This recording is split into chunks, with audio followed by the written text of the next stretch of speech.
Speaking of arrivals from Muslim countries, perhaps no nation on earth is more committed to accepting foreign migrants and refugees than Sweden. 2016 alone, the country accepted more than 160,000 asylum seekers, despite having a population of less than 10 million people. Only 500 of these migrants were able to get jobs in Sweden. But if these arrivals aren't able to work, they're at least able to commit crimes, quite a few of them, in fact. Horowitz is a filmmaker. He went to Sweden to chronicle its refugee experience. Here's a short clip of what he found. You see the violence really spreading across Sweden into the cities? At least 1 or 2 times a week. And let's say 5 years ago, how often would you say it was? No, 3 times a year. Really? The increase in this kind of crime is exponential. I think we caught off guard. We didn't expect it to be so much increase. Tucker spoke with the filmmaker earlier this week. Thanks a lot for coming on. So before you describe what you saw there, give us the overview. What is the justification within Sweden for importing this many migrants from other countries? Why are they doing it? Well, in Sweden's own words, they consider themselves to be a humanitarian superpower, probably the only superpower that they would qualify for. So they feel it's their moral duty to open their borders to all and any refugees that want to come to them. So you've recently spent time there. Tell me if I'm overstating this. I don't think many people in Sweden think this is working well. Is that fair to say? No, it's not fair to say, actually. In fact, most people that you ask about the refugee crisis, they will say, because the reason why I did the whole thing to begin with, taking a step back, was that there was an absolute surge in both gun violence and rape in Sweden once they began this open-door policy. So they know that this crime is happening. They can feel it. The statistics are clear. But they would refer to what is the root cause behind it and say, oh, it's just more, it happened to be more violence, it's men who are raping people, not the refugees. They'll make excuses for it. The majority of the population in Sweden still want to have an open door policy. It's confounding.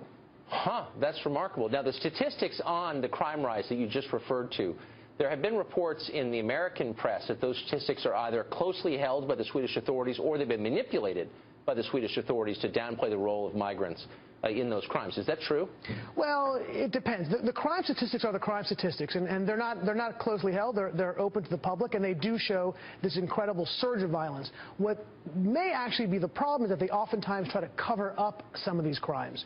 That, for example, there's been a rash of these rapes, these music festivals, and what happens is they cover up as far as they could who the perpetrators were or if actually rapes had actually occurred.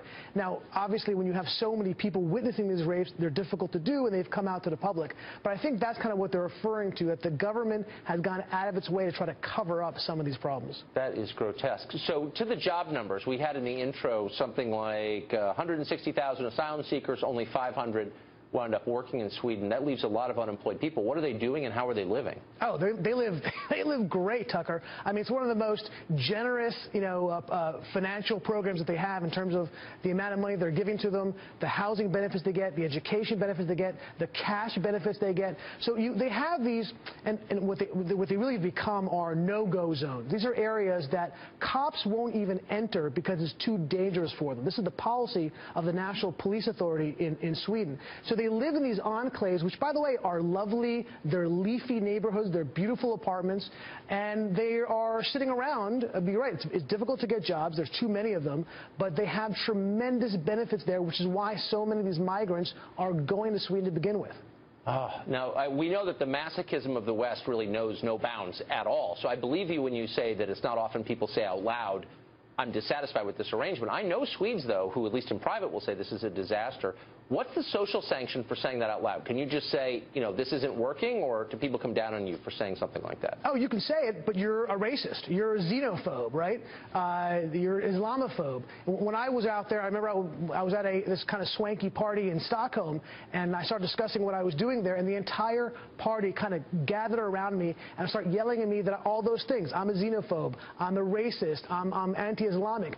Even though the statistics were clear about who's the perpetrators, it doesn't make a difference. It's very socially unacceptable to make these kind of claims. Right, because the most important thing is to feel virtuous, I guess. Horowitz, that's amazing. One last question. I can't resist. What's the long game here? How is this going to look 10 or 15 years from now? Does it seem like assimilation is taking place? Oh, no, not at all. I mean, we don't have to actually prognosticate on what the long game is. You can look at France and Belgium, because they've been doing it for that period of time for longer. And you can see the social unrest that's going on there, the terrorism that's happening there. Sweden, this is a relatively new policy, phenomenon for them. And by the way, Sweden had its first terrorist Islamic attack not that long ago. So they're now getting the taste of what we've been seeing across Europe already.